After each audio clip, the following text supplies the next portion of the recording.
Kuhlukene sengikhona sengiphakathi kuyona channel yakhe hamba phambili radio inkezo wathi lami igama Mfezi kuthuthuka ngakhumalo bathi la sibona ama-comment mawuthi usemusha la ekhaya ngizocela nje ukuthi uyasubscribe ungakhohlwa ukucomment nokulike kanjalo futhi nokushare okukhona okukhulu kunakho konke bafethu kuhlekene imibono lapha nenkundleni zokuxhumana ngempucuzeko kanyaka 2022 wakhona lapha Moses Mabhida ngomhla ka-30 kuyo lenyanga okungoJulayi. Abantu abaningi nje abaqale bathuswa i-lineup lapha yabaculi kade bazodlala live lapha nokuba khona ipost okuyona iphume eqala kunawo wonke ama-post abalandeli abafika bathuswa kungabe bekho kwegcwama elisha kuzokhumbuleka ukuthi kungokuqala kuphuma ipost yempucuzeko igcwama elisha lengabe bikhohlweni labantu abayingxenye yempucuzeko kanye nokuyikhona okushiya abantu impela baphithene kunodweshu nje kade lukhona lapha enkundleni zokuxhumana kunomdonsiswano abanye bathi igcwama elisha alibe khona abanye impela bajabula ngalokho-ke baningi nje abantu abakhethe ukukhuluma laphana kubala nezinye insizwa ezifana nomacingwane ezithele insizwa zizoyeseka zilwe ngempela ukuze mhlambe igcine ifikile lapha nokuyodlala. Sazi-ke indaba yakhona namanje isakhulunywa, sazi sobona namhlanje futhi ukuthi kuzogcina kukhulunywe kanjani lapha kwazi insizwa izobe lapha kumbuso wamaciko kodwa nje asiko lapho kusilana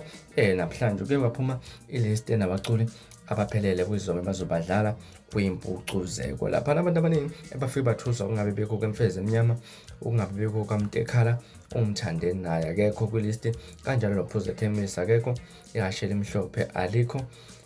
Ntencane akekho nobhemile okumuntu wenziwa kanjalo futhi noMzukulu. Siyazi ukuthi elabaculi abanohlonzo olungaka bafethu okumele ngaba khona besiyazi makuyimpucuzeko iyinsizwa ziyazi singasali ngaphandle kodwa nje abantu bayathusa ukuthi abaculi umcineka ewaseshiya abaculi abanohlonzo olungaka kazi yini inkinga. So nje abantu abaningi impela bebedidekile ukuthi kungani umcineka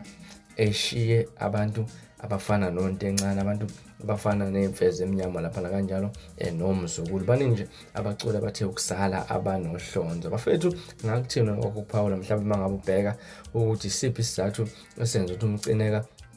agcine aseshiya insizwa ezifana lezinsizwa engizibalile. Baningi nabantu abathe bakuphawula lapha nenkundleni zokuxhumana ngalo lolu daba lolu njengoba mawungena lapha ku Facebook uyabona indaba etrendayo indaba ethinta impucuzeko ka-2022 ziningi nje izinto ezikhulunywa impela ezingezinhle mayelana nokuswala kwabaculi laba kade ngibabala. Mhlawumbe bona kuthina kwakho ukuphawula ngalolu daba hlala lapha no comment section sidingide lolu daba weyinganza kwethu bekulona indaba bekuzona indaba ezihamba phambili namhlanje kwezisenkezweni bekuzona indaba enginethulela zona. Ungakhohlwa ukusubscribe nokulike kanjalo futhi nokushare okukhona okukhulu kunakho konke nibe nosuku omnandi nginithanda kakhulu.